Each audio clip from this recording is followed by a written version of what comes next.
Pure resistive circuit જોઈ, pure inductive circuit જોઈ, pure capacitive circuit બી જોઈ. ગયા લેક્ચરમાં આપણે R અને L નું કોમ્બિનેશન કર્યું, રેઝિસ્ટર અને ઇન્ડક્ટર. આ વખતે કોમ્બિનેશનમાં છે રેઝિસ્ટરની સાથે કેપેસિટર. આને કઈ સર્કિટ કહેવાશે? RC series circuit. RC series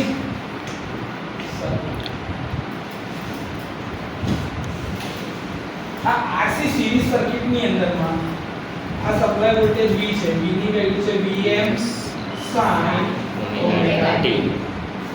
અહીંયાથી આના બે ટર્મિનલ ની અક્રોસનો વોલ્ટેજ ડ્રોપ કેટલો છે? VR. અને આની અક્રોસનો વોલ્ટેજ ડ્રોપ VC. બરાબર છે. આ પ્યોર રેઝિસ્ટન્સ છે તો R અને આ કેપેસિટર છે તો C. એમાંથી જતો current I. Clear? Pure resistive સર્કિટમાં આપણે જોયું કે પાવરનો જેટલો બી ડ્રોપ થાય છે બધો પ્યોર રેઝિસ્ટન્સમાં જ થશે. પ્યોર કેપેસિટર સર્કિટનો average power consumption in pure capacitive circuit શું હતું? 0. ઓકે, તો આમાંથી કેરેક્ટરિસ્ટિક તો એ જ રહેશે કે ભાઈ શું છે આના યાદ રાખવાનું મુદ્દા કે ભાઈ power consumption is only power consumed by resistor.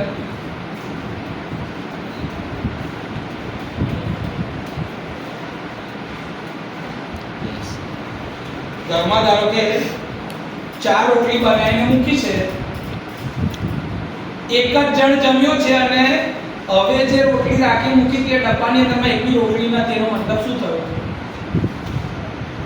કે જે જમવા બેઠો તો એને 4 રોટલી ખાઈ લીધી છે. હા કે ના? આનો મતલબ એ છે કે ભાઈ પાવરનું જે કન્ઝમ્પશન થાય છે એ ખાલી ને ખાલી રેઝિસ્ટરમાં કેટલો પાવર કન્ઝ્યુમ થાય છે એના બરાબર છે. એનો મતલબ શું થાય છે? Power consumed by pure capacitor circuit is 0. Capacitor માં કોઈ પાવર કન્ઝમ્પશન થતું નથી. પાવર જેટલો બી કન્ઝ્યુમ થાય છે ખાલી ને ખાલી ક્યાં કન્ઝ્યુમ થાય છે? Pure resistance. ભલે કોમ્બિનેશનમાં R અને C સિરીઝ સર્કિટ બની છે પણ જ્યારે બી એમાં પાવર કન્ઝમ્પશન આવશે તો એ પ્યોર રેઝિસ્ટિવ સર્કિટ જેટલો જ આવશે. એ હવે તમને ગણીને બતાવીશું. બરાબર છે? આ બંનેમાં ખબર પડી? સર બીજું એક વાત એવી હતી સર કે ભાઈ in pure resistive circuit voltage અને કરંટ કેવા હોય? In phase. બરાબર છે. Voltage and currents are in phase. તે બે વચ્ચેનો ફેઝ ડિફરન્સ કેટલો હશે? 0. તો phi is equal to 0 degree. Yes or no? Yes. આમાં કોઈ ડાઉટ? ના. ઓકે. ઇન પ્યોર કેપેસિટિવ સર્કિટમાં શું હશે? કેપેસિટિવ સર્કિટમાં કોણ આગળ હતું? બોલો. કેપેસિટિવ સર્કિટમાં આગળ કોણ હતું? બરોબર છે, બોલ. કરંટ. કોનાથી? વોલ્ટેજ. કેટલા ડિગ્રી? 90 ડિગ્રી. તો I leads V by 90 degree. તો એનો phi એંગલ કેટલો હતો? 90 ડિગ્રી. ઓકે ને? આ 0 ડિગ્રી પર છે, આ 90 ડિગ્રી પર છે. તો આ બંને વચ્ચેનો ફેઝ એંગલ કેટલા ડિગ્રીનો હોઈ શકે? 0 ને 90 ની વચ્ચે. 0 ને 90 ની વચ્ચે. યસ. ઓકે. તો સર આની કેરેક્ટરિસ્ટિક પરથી મને આટલું ખબર પડે કે ભાઈ phase shift of RC series circuit is in between 0 to 90 degree. Yes or no? આવું કહેવાય કે ના કહેવાય? હજી હું સર્કિટ ને જોઈ જ રહ્યો છું. સર્કિટ પરથી હજી કોઈ એનાલિસિસ ચાલુ કર્યું નથી. આપણને જેટલું ખબર છે આપણે એટલી જ વાતો લખી રહ્યા છે. આટલું ખબર છે ને દરેકને? આનાથી આગળ હજી કશું ચાલુ કર્યું ગણિત કે કશું? સપ્લાયનો વોલ્ટેજ V છે તો V² બરાબર VR નો સ્ક્વેર પ્લસ VC નો સ્ક્વેર એવું કહેવાય કે ના કહેવાય? હા કે ના?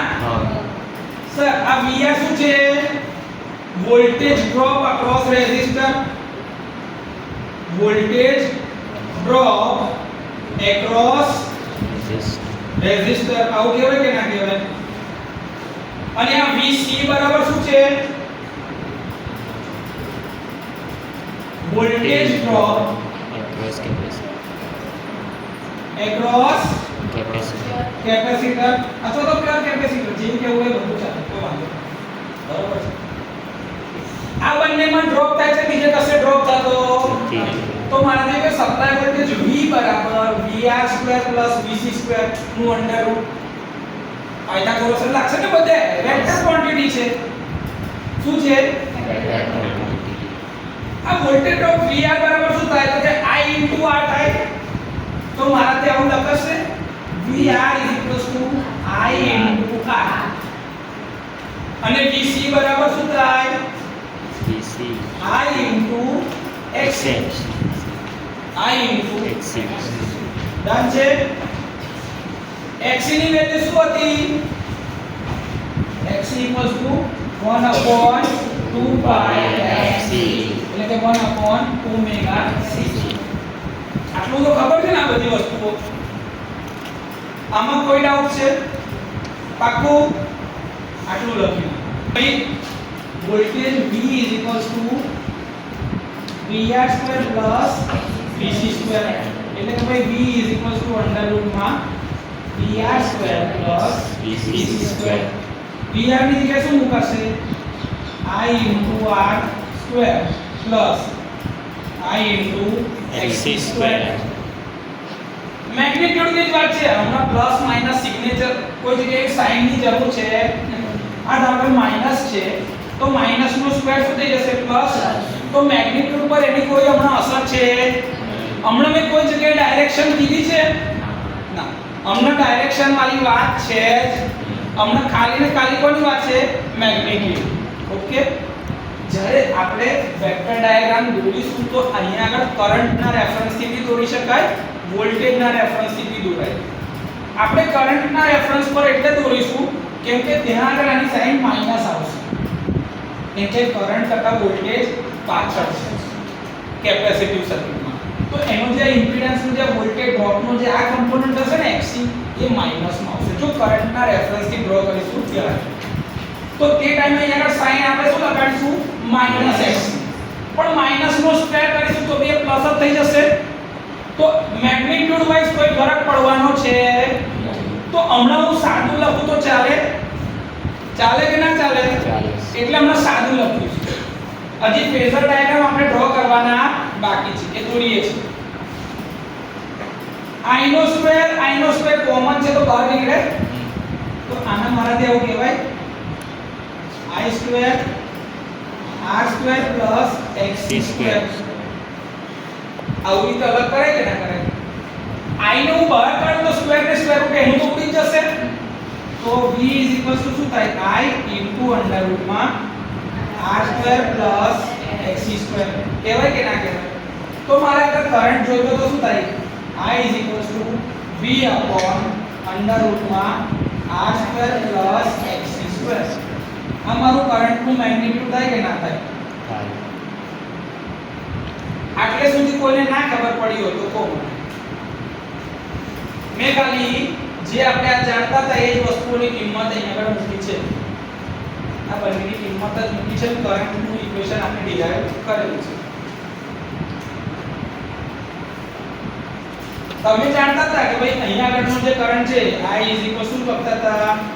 Im sin ωt in pure resistive સર્કિટમાં. યાદ છે આવું? અને પ્યોર કેપેસિટી હોય તો શું થાય?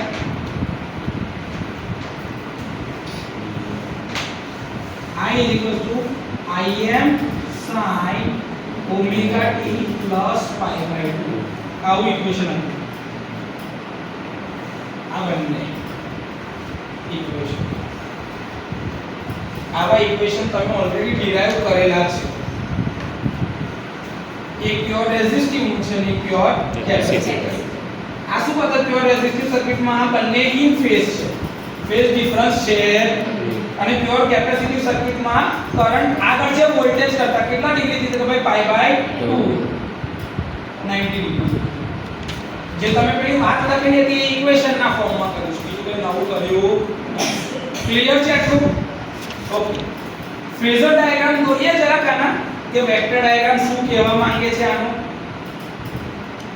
આટલું લખી નાખો દોરીએ તો તમે બે રીતે વેક્ટર ડાયાગ્રામ દોરી શકો છો. વોલ્ટેજ ને રેફરન્સ રાખીને અને કરંટ ને રેફરન્સ રાખીને. હું બેવ દોરાયો છું અહીંયા, હું બંને ડ્રો કરાવું છું. વેક્ટર જે ડાયાગ્રામ છે એ વોલ્ટેજ ના રેફરન્સ પર બી દોરીએ અને કરંટ ના રેફરન્સ પર બી. બરોબર છે?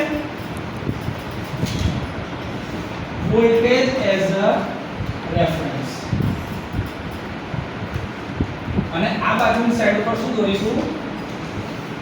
Current as a reference. Okay.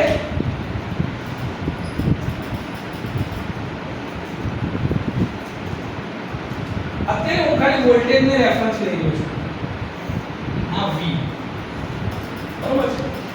તો મારો રેઝિસ્ટર નો વોલ્ટેજ તો પાણી જોડે ઇનલાઈન જ હશે એ જ ફેઝમાં. ઓકે ના? તો અહીંયા પણ મારાથી આવું VR બતાવે, VR. Yes or no? Resistive circuit માટે કરંટ ની સેમ ફેઝમાં હોય તો મારાથી કરંટ અહીંયા બતાવશે કે ભાઈ I R અહીંયા આગળ જ છે. ઓકે. કેપેસિટર નો કરંટ જે છે I, એના લીધે આની એક્રોસ નો જે વોલ્ટેજ ડ્રોપ થાય કેટલા ડિગ્રી આગળ છે? 90 ડિગ્રી. એટલે કેપેસિટર નો કરંટ મારો 90 ડિગ્રી કેવો છે? આગળ. વોલ્ટેજ કરતા આગળ. આ મારો શું હશે? IC. યસ ઓર નો? તો આ મારો ટોટલ રિઝલ્ટન્ટ કરંટ બનતો હશે I. આ પોઈન્ટ ઉપર જે મળી I બરાબર શું થાય છે ભાઈ? રેઝિસ્ટર નો કરંટ વત્તા કેપેસિટર નો કરંટ. તો આ બંનેના લીધે જો બંધ જો આ 90 ડિગ્રી છે આગળ, વોલ્ટેજ કરતા 90 ડિગ્રી આગળ છે. ઓકે ના? અને આ બંનેના રિઝલ્ટન્ટ ના લીધે જે એંગલ બન્યો એ 90 ડિગ્રી કરતા ઓછો બન્યો. કરંટ આગળ છે કોના કરતા? વોલ્ટેજ કરતા કેટલા degree? 5 degree. 5 degree. Capacitor pure હતું ત્યારે 90 ડિગ્રી, રેઝિસ્ટર માટે 0 ડિગ્રી. બંને ભેગું થાય ત્યારે 5 ડિગ્રી. 90 અને 0 ની વચ્ચે. પણ કેવો એંગલ હશે? 90 કરતા ઓછો. પોઝિટિવ, એટલે કે લીડિંગ. કરંટ કેવું હશે? આગળ. કોના કરતા? વોલ્ટેજ. વોલ્ટેજ. સમજો છો? યસ ઓર નો? આમાં ના ખબર પડી હોય તો કહો. આમાં મેં વોલ્ટેજ ને રેફરન્સ લીધો છે, સમજો. અહીંયા આગળ એનાથી ઊંધું લઉં, કરંટ ને રેફરન્સ લીધો. ધ્યાનથી જોજો. I કરંટ મારો રેફરન્સ છે, બરાબર? તો I R મારો અહીંયા હશે. કરંટ ને વોલ્ટેજ સેમ ફેઝ માં છે ને, તો મારો VR કઈ હશે? અહીંયા હશે આટલો VR. ઓકે ના? કેપેસિટર નો કરંટ કેટલા ડિગ્રી થી આગળ છે? 90 ડિગ્રી. 90 ડિગ્રી. કેપેસિટર નો કરંટ આગળ છે તો વોલ્ટેજ એના કરતા 90 ડિગ્રી પાછળ કહેવાય. કરંટ જો 90 ડિગ્રી થી આગળ છે કરંટ વોલ્ટેજ કરતા, તો વોલ્ટેજ 90 ડિગ્રી થી પાછળ છે એવું કહેવાય. તો મેં એને ત્યાં 90 ડિગ્રી થી પાછળ બતાયા. VC પાછળ છે તો મારાથી શું કહેવાય? -j I XC. Voltage drop થાય ને I * XC. કરંટ કેપેસિટર વાળો તો અહીંયા જ છે આ ફેઝમાં, પણ અહીંથી વોલ્ટેજ ડ્રોપ જે થાય છે એ પાછળ છે. તો મારાથી એવું કહેવાય j -ji xc. આ માઈનસ સાઈન શેની છે? નેગેટિવ y ડાયરેક્શનમાં છે. નેગેટિવ ડાયરેક્શનમાં છે ને, તો માઈનસ લખ્યું છે. અહીંયા આગળ પોઝિટિવ ડાયરેક્શનમાં હોય તો મારથી શું લખાય? j I xc. વોલ્ટેજના રેફરન્સમાં કહું છું એટલે. તો અહીંયા આગળ મારે શું કરવું પડશે? આ VC is equals to j y xc. તમે ib લખ્યો તો બી મને વાંધો નહીં કે 90 ડિગ્રી થી આગળ જ છે વોલ્ટેજ ડ્રોપ. વોલ્ટેજ કરતા કરંટ તમારો 90 ડિગ્રી થી આગળ જ છે. કરંટની રીતે વાત કરો છો. હવે મેં કરંટની રીતે વાત કરી તો વોલ્ટેજ મારો પાછળ છે કે તો આ મારો ફેઝ એંગલ phi થઈ જાય તો થઈ જાય નેગેટિવ. કે કરંટની સાપેક્ષે વોલ્ટેજ પાછળ છે. આ મારો સપ્લાય વોલ્ટેજ V છે, આ મારો V અને આ મારો I. કરંટ આગળ છે V કરતા 5 ડિગ્રી. કરંટ આગળ છે V કરતા 5 ડિગ્રી. વોલ્ટેજ પાછળ છે કરંટ કરતા 5 ડિગ્રી. બંને વેક્ટર ડાયાગ્રામ એક જ છે કે નહીં? જાતે જોઈએ. વોલ્ટેજ કરંટ કરતા 5 ડિગ્રી પાછળ છે, કેમ કે આપણે એન્ટી ક્લોકવાઇઝ જવાનું યાદ છે. તો આ પાછળ છે ને આ એવી રીતે અહીંયા જો તો આ પાછળ છે ને આ એન્ટી ક્લોકવાઇઝ છે. તો ફેઝર ડાયાગ્રામ વ્યૂમાં કોઈ ફરક છે ખરો? કોઈ ફેર નહીં, બંને એક જ છે. એવું નહીં, રેફરન્સ બદલ્યો છે. આપણે યાદ કર, ખબર તને અને પેલી આ કી છોકરીને ઊભી રાખી દીધો, કીધું કે આ છોકરી તારાથી આગળ છે, તું એ છોકરી કરતા કયા રેફરન્સમાં વાત કરીએ છે એ ઇમ્પોર્ટન્ટ છે. વોલ્ટેજના રેફરન્સમાં વાત કરીએ તો કરંટ આગળ છે 5 ડિગ્રીથી. કરંટના રેફરન્સમાં વાત કરીએ તો વોલ્ટેજ પાછળ છે 5 ડિગ્રીથી. તમે કોનો રેફરન્સ લઈ રહ્યા છો એના આધારે નક્કી થાય. ક્લિયર? અહીંયા આગળ આવીએ તો શું થાય? V at an angle 0 degree મારો રેફરન્સ છે. ઓકે ના? અને કરંટ માટે શું કહેવાય? I at an angle 5 degree. Yes or no? આ વોલ્ટેજ છે, આ શું છે? મારો વોલ્ટેજ, અને આ શું છે? મારો કરંટ. એ બંને વચ્ચેનો એંગલ. તો I is equal to શું થાય? V upon Z. તો Z is equal to શું થાય? V upon I. વોલ્ટેજ નો એંગલ કેટલો છે? V at an angle 0 degree, અને I નો એંગલ શું છે? I at an angle 5 degree. તો Z નો એંગલ શું થાય? V by I at an angle -5. એટલે કે ઇમ્પિડન્સ જે છે એનો એંગલ કેવો છે? માઈનસ. ઇમ્પિડન્સ Z નો એંગલ કેવો છે? હવે રેઝિસ્ટર તો ઇન ફેઝ જ છે, તો ઇમ્પિડન્સ માં જે શું રહ્યો બાકી? Capacitive reactance. તો XC ની આગળ સાઇન કેવી લખવી પડે મારે? માઈનસ. કેમ કે વોલ્ટેજ જે છે એની લીધે V આવે તો સેમ ફેઝમાં જ છે. તો રેઝિસ્ટરના લીધે કશું નેગેટિવ થતું, પણ ફેઝ શિફ્ટ નેગેટિવ જે મળે છે ઇમ્પિડન્સ માટેની એ શેના લીધે મળે છે? તો ભાઈ કેપેસિટરના વોલ્ટેજ ડ્રોપના લીધે. તો આનો ઇમ્પિડન્સ જે થતો હોય કેવો લખાય? માઈનસ. એટલે તમે અહીંયા આગળ XC વાળી જે સિગ્નેચર છે એમાં શું લખો છો? માઈનસ. phi નો એંગલ જે માઈનસ થાય છે એની પાછળ જવાબદાર ફેઝ શિફ્ટ આના લીધે છે. ઇમ્પિડન્સ કરંટ તો આગળ જ છે 5 ડિગ્રી છે, તો પોઝિટિવ જ લખ્યું છે. જો મેં વોલ્ટેજ 0 ડિગ્રી પર જ છે રેફરન્સ ના લીધે, તો મારી ફેઝ શિફ્ટમાં ઇમ્પિડન્સ નો એંગલ કેવો આવે છે? માઈનસ. કેમ કે ઇમ્પિડન્સ ઇન્ટુ કરંટ ના લીધે શું મળે? વોલ્ટેજ. સાદી ભાષામાં કહીએ તો શું થાય? પછી આ જે છે ને I અને Z એનો ગુણાકાર કરે તો V મળે. હે? આ બતાવો શું થશે? V બરાબર I into Z. તમે કહો છો I નો એંગલ શું છે? I at an angle +5. તો હું લખું I at an angle 5 degree into Z છે, તો Z નો એંગલ શું છે? V by I. V by I એટલે ઇમ્પિડન્સ કહેવાય Z, તો Z at an angle -phi, એનો એંગલ માઈનસ છે ને,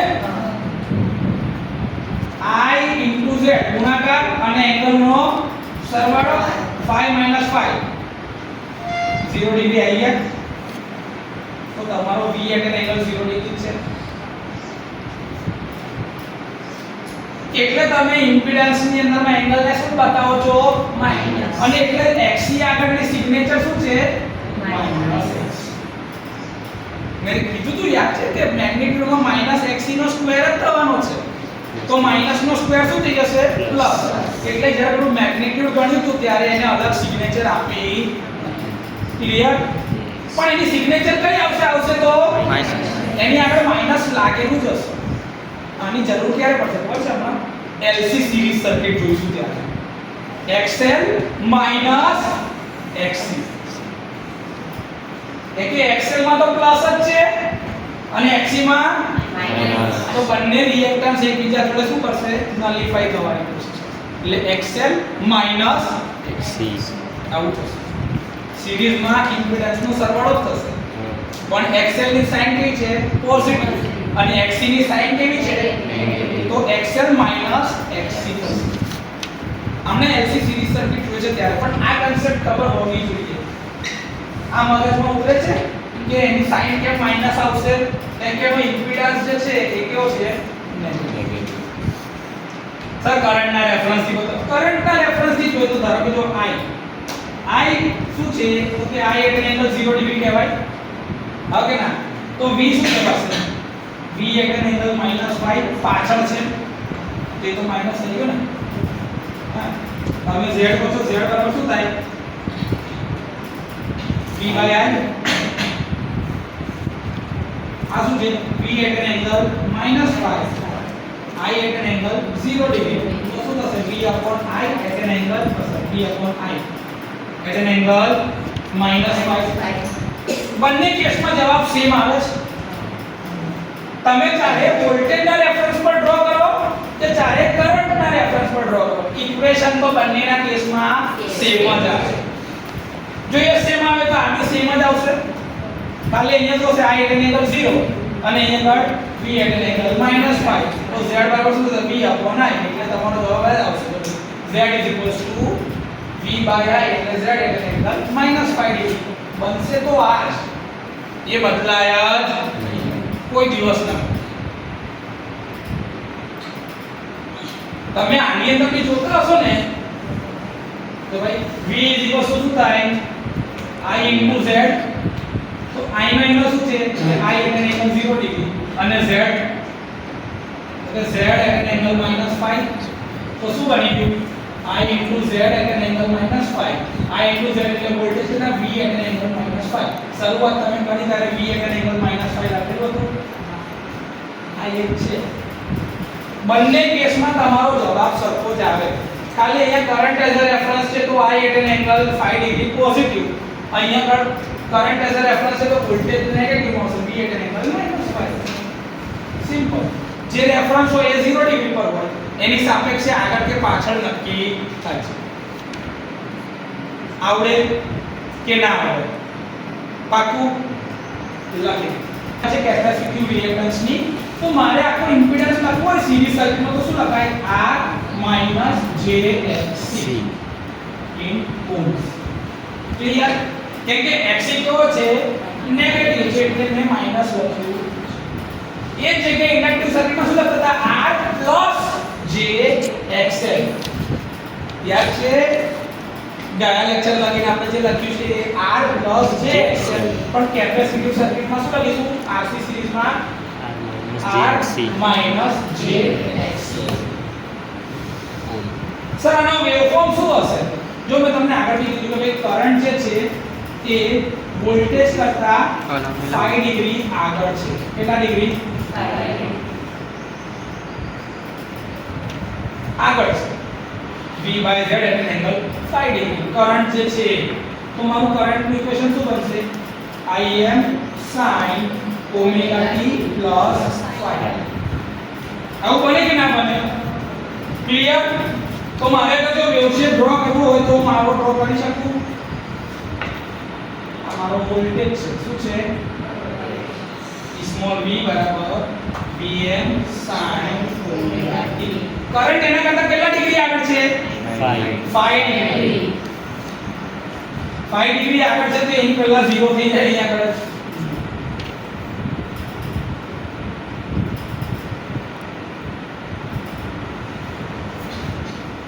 તો એ ફેઝ શિફ્ટ કેવી થઈ ગઈ? પોઝિટિવ. એના કરતા પહેલેથી ચાલુ થાય છે. જો તો એની ફેઝ શિફ્ટ કેટલી થઈ ગઈ? 5.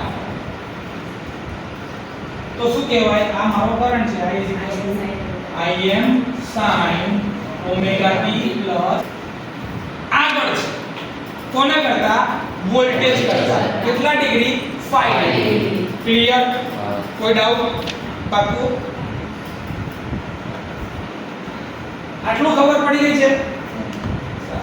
ચલો આની અંદર પાવર મારે ડિરાઈવ તો p બરાબર શું થાય? v * I. તમે આ બી લખી શકો Vm sin omega t Im sin omega t plus 5 ને પછી પાછું આખું ડેરિવેશન કરીશું. એ ડેરિવેશન કરીને જવાબ શું હશે? પછી કે ભાઈ આપણે જાણીએ કે ભાઈ ખાલી ને ખાલી પાવર કન્ઝમ્પશન કયા કમ્પોનન્ટમાં થાય છે? રેઝિસ્ટિવમાં.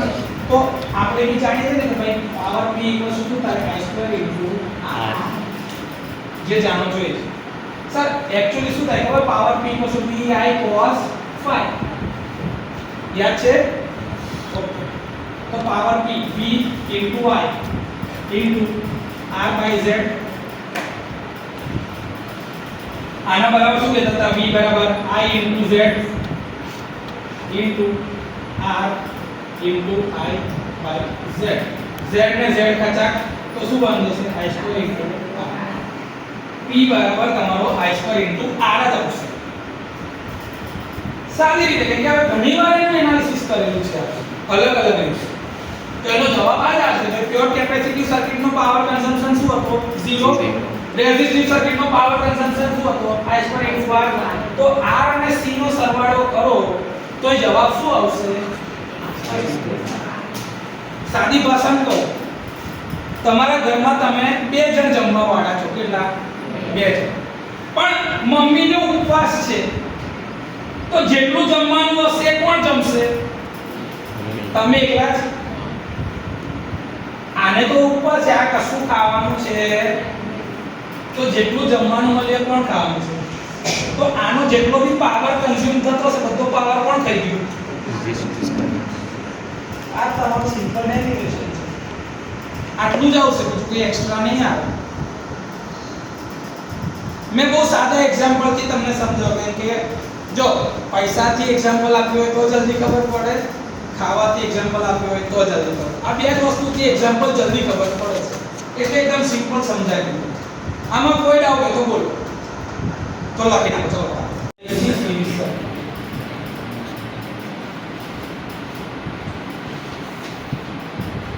L C series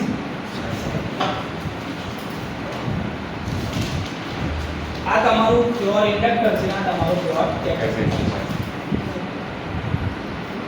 આની અક્રોસમાં તો વોલ્ટેજ ડ્રોપ VL છે, આની અક્રોસમાં તો વોલ્ટેજ ડ્રોપ VC છે. સ્મોલ v બરાબર Vm sin omega t અને આ શું છે? I. ક્લિયર? તમે જે જાણો છો શું છે ખબર? કે સર પ્યોર ઇન્ડક્ટિવ સર્કિટ હોય. શું છે? Pure inductive circuit. તો voltage leads current by 90 degree. Pure inductive. એવી જ રીતે સર પ્યોર કેપેસિટિવ સર્કિટ હોય. Pure capacitive circuit current leads voltage by 90 degree. Yes or no? આ તો જરૂર છે. એક કરંટ ને પાછળ લઈ જાય અને એક કરંટ ને આગળ લઈ જાય. એટલે આને આવું કહેવાય મારાથી કે ભાઈ જગ્યા છોડવાનું કારણ એ હતું. I lags v by 90 degree અને આના કેસમાં કહેવાય v sorry lags I by 90 degree સમજો બંનેના રેફરન્સમાં જો કરંટની વાત કરું તો આમાં કરંટ કેવો છે લેગિંગ બાય 90 ડિગ્રી અને આની અંદર કરંટ લીડિંગ બાય 90 ડિગ્રી સમજો છો તો એક કરંટને 90 ડિગ્રી આગળ લઈ જાય છે અને એક એને 90 ડિગ્રી પાછળ તો જો L અને C બંનેની વેલ્યુ સરખી હોય તો વોલ્ટેજ અને કરંટ વચ્ચેની ફેઝ શિફ્ટ કેટલી થઈ જાય નહીં સમજ પડે સરીના વેલ્યુ કરી આનો સ્ટાર્ટિંગ પોઈન્ટ છે બરોબર છે કરંટ કેપેસિટિવ સર્કિટ એને 90 ડિગ્રી આગળ લઈ ગઈ એટલી જ વેલ્યુનું ઇન્ડક્ટન્સ હતું તો એને ઇન્ડક્ટિવ સર્કિટ 90 ડિગ્રી પાછળ લઈ ગઈ તો આ ભાઈ કઈ ના કઈ રહ્યા તો બેની વચ્ચેની ફેઝ શિફ્ટ કેટલી થઈ ગઈ 0 જો L અને C ની વેલ્યુ એક સરખી હોય હવે L અને C નહીં સર XL અને XC આ બંનેની વેલ્યુ જો એક સરખી હોય તો વોલ્ટેજ અને કરંટ વચ્ચેની ફેઝ શિફ્ટ કેટલી હશે 0 degree yes or no yes તો પાવર કન્ઝમ્પશન કેટલું હશે 0 પાક્કું હા પ્યોર ઇન્ડક્ટિવ સર્કિટ નું power consumption 0 pure capacitive circuit નું પાવર કન્ઝમ્પશન 0 તો L અને C ભેગા થાય તોય 0 સિમ્પલ AB પ્રૂવ કરી દઈશું આપણે AB પ્રૂવ કરી દઈશું આવડે કે ના I into XL અને VC બરાબર I into XC XL બરાબર શું કહેવાય XL બરાબર 2 pi FL યાદ છે ઇક્વેશન ઓમેગા L યાદ આવ્યું અને XC બરાબર હમણાં લખેલું હતું 1/2 pi FC એટલે 1 omega C yes or no yes capacitive reactance માટે તમે માઈનસ સાઇન યુઝ કરી હતી હમણાં જ તો આ સર્કિટનો ટોટલ ઇમ્પિડન્સ શું કહેવાય total Z XL XC resistance તો છે જ નહીં R છે જ નહીં એટલે રિયલ કમ્પોનન્ટ તો આવશે જ નહીં JXL JXC તો આવું કહેવાય JXL XC ohm yes or no real part છે જ નહીં રેઝિસ્ટન્સ છે જ હવે રિયલ પાર્ટ જ નથી તો પાવર કન્ઝમ્પશન થાય ના થાય તો પ્યોર LC સર્કિટ નું બી પાવર કન્ઝમ્પશન શું હશે 0 આવડે કે ના આવડે અહીં સુધી કોઈ ડાઉટ છે આ Z ની વેલ્યુ બી આપણે શોધી નાખી તઈ લગી કોઈને કોઈ તકલીફ આટલે લગી હું પહેલા લખ એના પછી આપણે એના ફેઝર ડાયાગ્રામ ડ્રો કરીએ કોને રેફરન્સ રાખીને દોરવો છે કોચા વોલ્ટેજ રેફરન્સ હોય છે કે કરંટ રેફરન્સ જોઈએ છે કરંટ કે પછી બંને બે વેક્ટર ડાયાગ્રામ કેવા બંને જોઈએ અહીંયા રેફરન્સ કોણ છે વોલ્ટેજ રેફરન્સ અને અહીંયા કોણ રેફરન્સ છે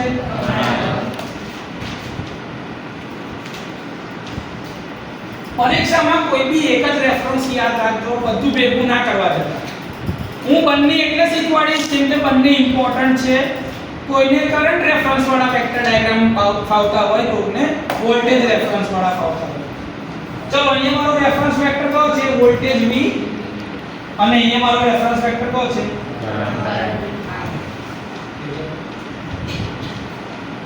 VL વોલ્ટેજ ડ્રોપ L નો જે છે એ કોના લીધે છે તો કે ભાઈ I * L ના લીધે. ઇન્ડક્ટિવ સર્કિટમાં વોલ્ટેજ કરતા કરંટ પાછળ ઓકે ના. તો મારો આ જે ફેઝર ડાયાગ્રામ જે હોય અહીંયા નથી આવું બતાવે કે સાહેબ અહીંયા નંબર તો છે ને અહીંયા 90 ડિગ્રી પર બી બતાવ તો વાંધો નહીં. I * XL આવું કહેવાય કે ના કહેવાય? ઓકે ના. તો એ જગ્યા પર મારો અહીંયા આગળ કરંટના રેફરન્સમાં જે ઇન્ડક્ટિવ રિએક્ટન્સ હશે આગળ હશે વોલ્ટેજ એના કરતા કરંટ કરતા I * XL. એટલે કે મારો VL અહીંયા આગળ છે અને આ VL અહીંયા પાછળ છે. ઓકે ના. કેટલા ડિગ્રી થી? 90 ડિગ્રી.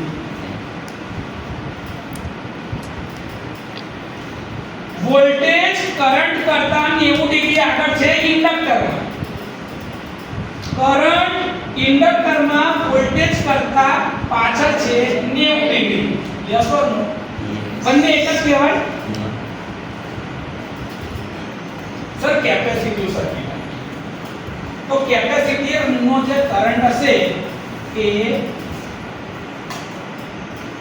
આગળ છે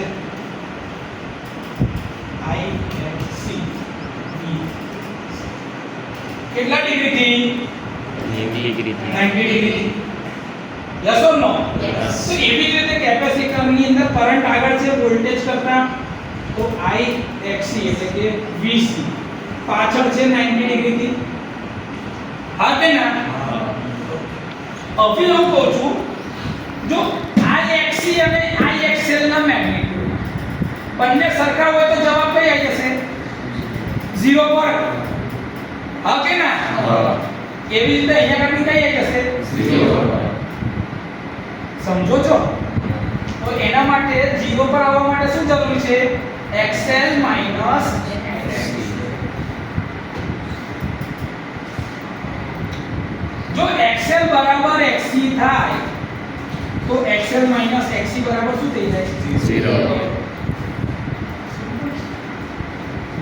કે XL બરાબર શું છે? XC.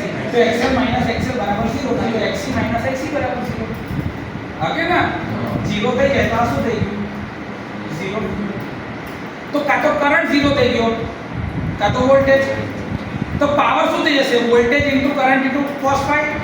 વોલ્ટેજ અને કરંટ વચ્ચેનો એંગલ શું છે? ગમે તેટલો હોય પણ V કાં તો I ની વેલ્યુ શું થઈ ગઈ? 0 મલ્ટીપ્લાય બાય ગમે તે 0. તો LC સર્કિટ નું પાવર કન્ઝમ્પશન શું આવ્યું? 0.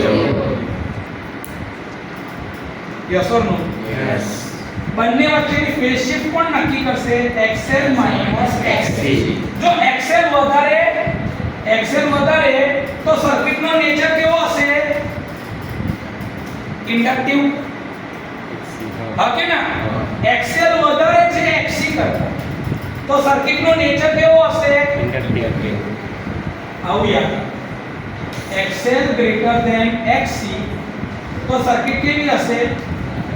ઇન્ડક્ટિવ. અને XC > XL તો સર્કિટ કેવી હશે? Capacitive. Capacitive. Yes or no?